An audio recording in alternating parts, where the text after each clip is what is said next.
Hey guys, what's going on? It's Forgotten Caesar here bringing you some more Modern Warfare 3 gameplay. Domination Terminal using the Mk14 Red Dot sight. I'm using Scavenger Pro, Hardline Pro, Marksman Pro, Kill Streaks, R Attack, Chopper, AC-130, Osprey Gunner. You'll see I cut the first part of this video out because, well, I was crawling around on C a little bit at the beginning of the game and then I ended up getting shot and it turned out to be a waste of about 2 minutes. So I cut that out to make the video a little shorter.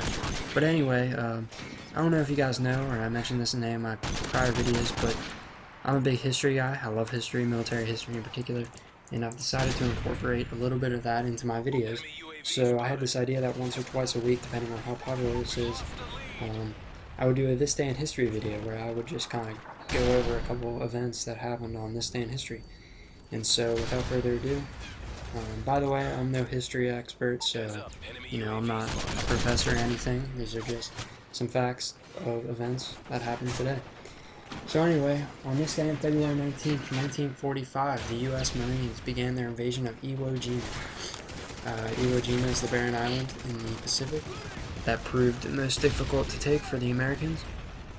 Many don't know that weeks before the attack, amphibious soldiers called frogmen were sent to the island to scout it out. And they actually proved very valuable because when they were on the island, they drew some of the Japanese fire, and this gave away some of the hidden gun emplacements on the island, so they were able to make note of those to prepare for the main assault. In addition to the frogmen, B-24 and B-25 bombers carpet bombed the island for 74 days in an attempt to soften up the defenses. You have to realize that the island had 21,000 Japanese soldiers on it, and there were miles and miles of underground networks connecting bunkers and such. So it was very hard to get rid of the Japanese once the Marines made it onto the island. So on the morning of the assault, when the Marines made landing on the beach, they were met by the fire of 7 Japanese battalions. That is a lot of guys.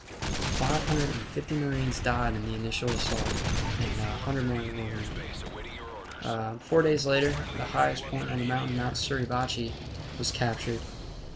The American flag was raised, giving one of the most iconic photographs of all time, in my opinion. The picture of the Marines hoisting Old Glory on the mountain, that won the Pulitzer Prize, actually. I don't know if you guys seen that movie, Flags of Our Fathers or whatever, but the actual photograph that they taken wasn't the actual men that were there on the island that hoisted the flag. It was kind of like a redo, I guess, is what the movie was trying to get across. It's a pretty good movie. I recommend it. Anyway, in other notes, a little down the road, actually not very down the road, actually before Iwo Jima, President Roosevelt signed Executive Order 9066. This was after the bombing of Pearl Harbor, and it authorized Roosevelt to remove any and all people from military areas, quote, as deemed necessary or desirable. So that means that he could basically pick up and move people wherever he wanted to if he thought it was affecting the military campaign. So basically he picked up 110,000 Japanese Americans, and they were relocated. Living conditions in these little neighborhoods of Japanese were extremely difficult and very gruesome because, well, not very gruesome, but they were uncomfortable definitely because many of the American soldiers who were guards, you could understand their belligerence toward the Japanese people, so they were not treated very well.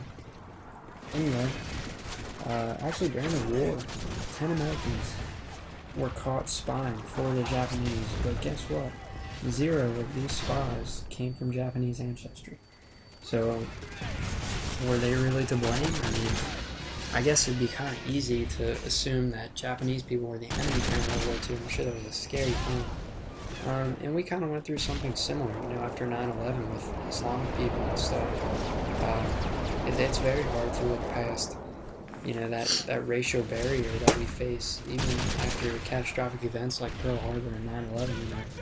But, so I don't know if I would blame them. Certainly they're at fault for what they did to these people, but, I mean, I'm not going to throw them under the bus. I don't know if I would have acted any differently.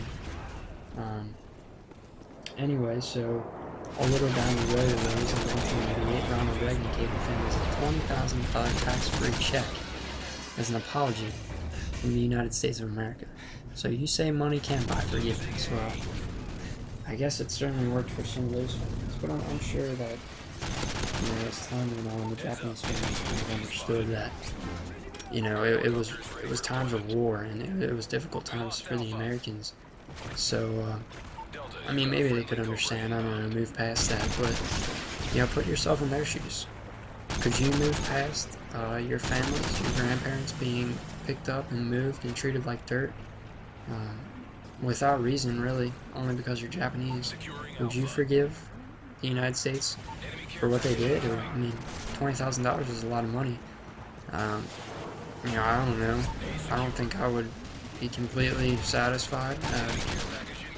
I don't know if I'd really hold a grudge. You know, obviously I'm just speaking out of opinion. You know, I wasn't there in 1988 or 1945, so I really don't know. But I'm just saying, out of, you know, personal opinion, I don't know. I would be kind of frustrated, but at the same time, I think I would understand, you know, that times of war are tough, and they didn't know, and that's usually the case. People just act out of ignorance, and that's obviously what the Americans did. And honestly, they were just trying to do what was best for the country at the time, and they had to protect it. You know, that was the first time in years that the American mainland, well, not even the mainland, it was Hawaii, but any American territory was attacked. And Pearl Harbor was definitely a brutal attack, and I think Americans were definitely protective after that, especially against Japanese Americans. Which brings me to another movie, Pearl Harbor. The old one and the new one with Ben Affleck, both of them are pretty good.